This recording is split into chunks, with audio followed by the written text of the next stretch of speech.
Well, my name's Dana, and I work a lot with paper, collage, painting, watercolor.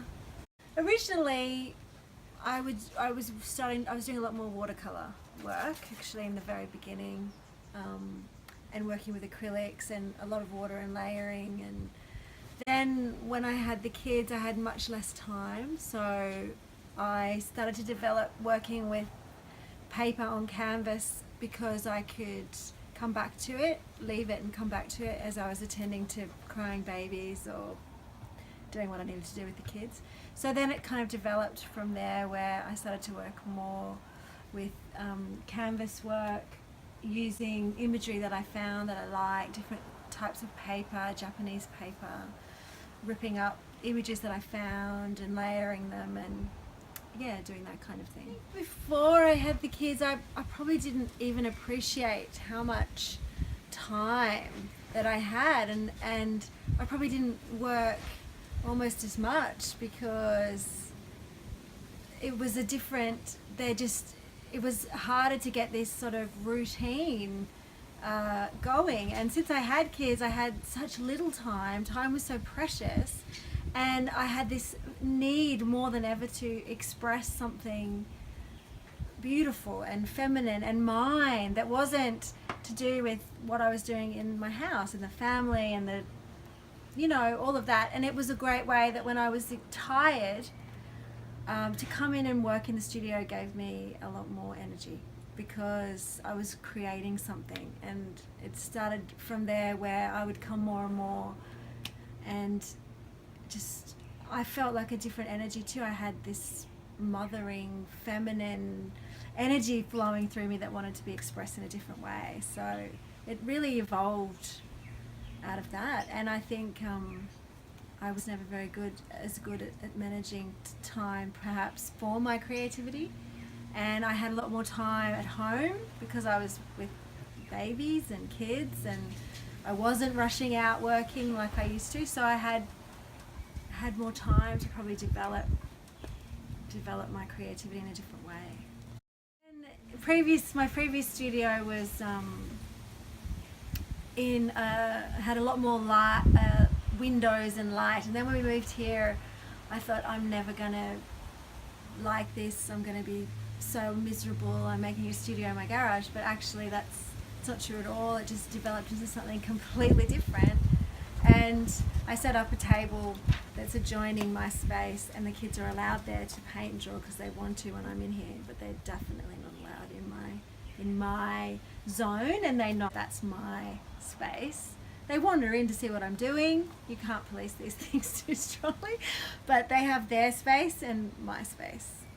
They see that, if I have spare time, I'm creating something. I'm in my studio, I'm working, I'm creating, and they're creative all the time as well. So it goes through everything, and I like that they have a mother who is an artist. I like that idea that they see that there's more to me than the mom and the one that washes their clothes and helps them with their homework and does their food. That this is me, this is my expression, and that it's something that comes out of me, and it's my thing.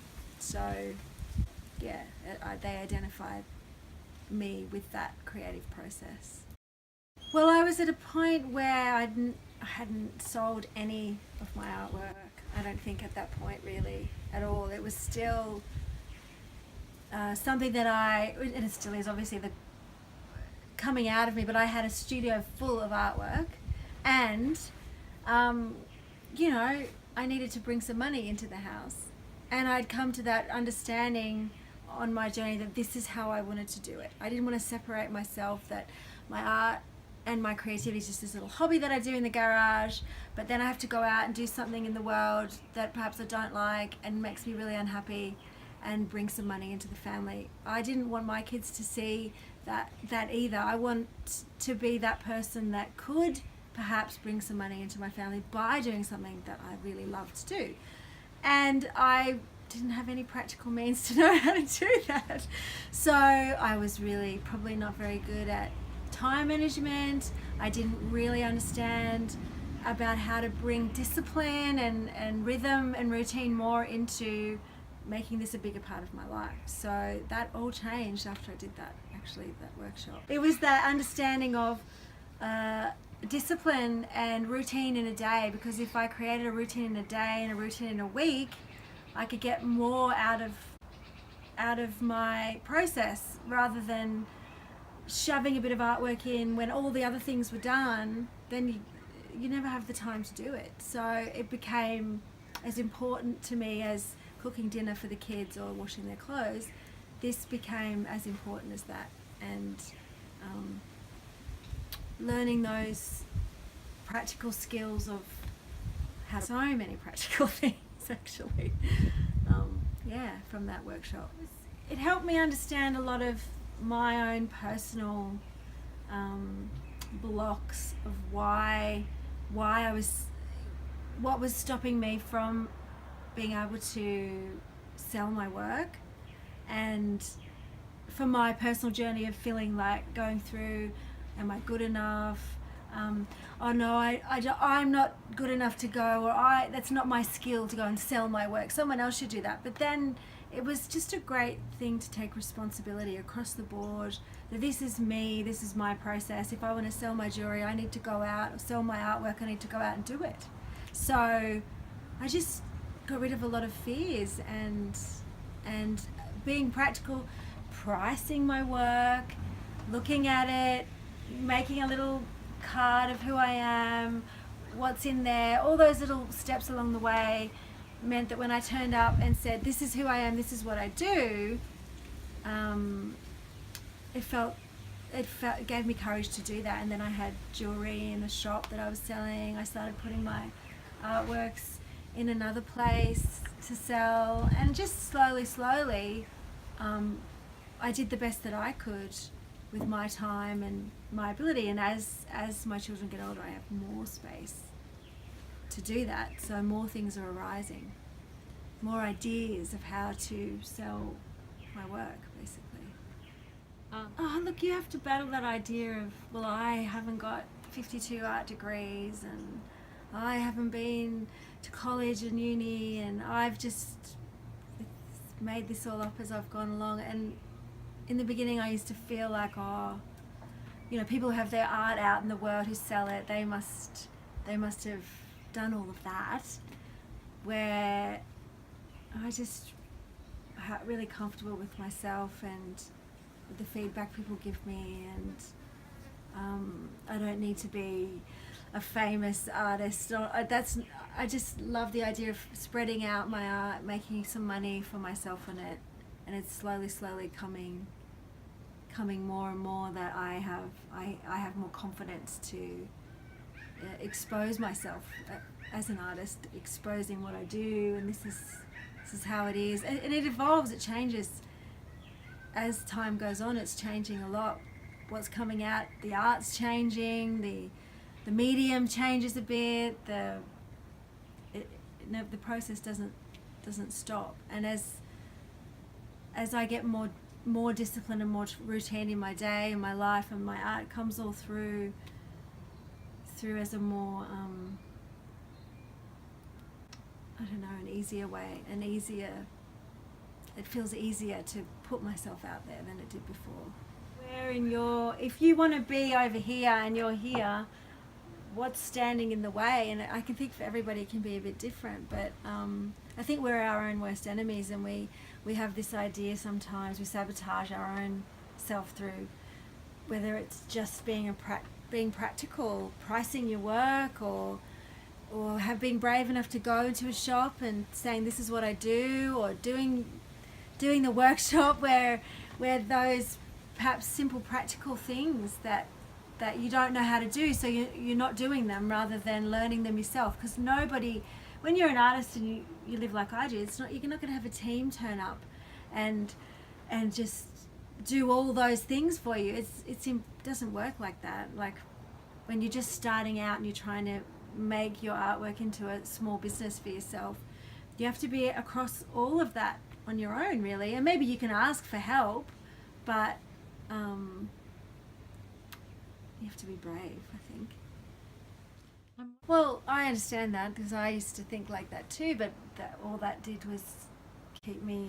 And if you don't want to make money out of your art and you're happy to sit in your garage and paint endlessly, which, that's a nice thing to do. I would still do art whether or not I was making any money out of it, but that doesn't.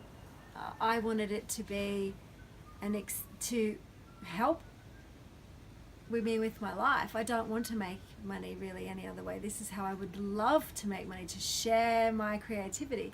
So what I did was, you just sit down, you write down all those areas where you feel you can't do it, and then find a way to do it. Whether it's find someone who's really good at Instagram account and sit with them and they show you, your friend, your daughter, like my daughter helped me with my Instagram account.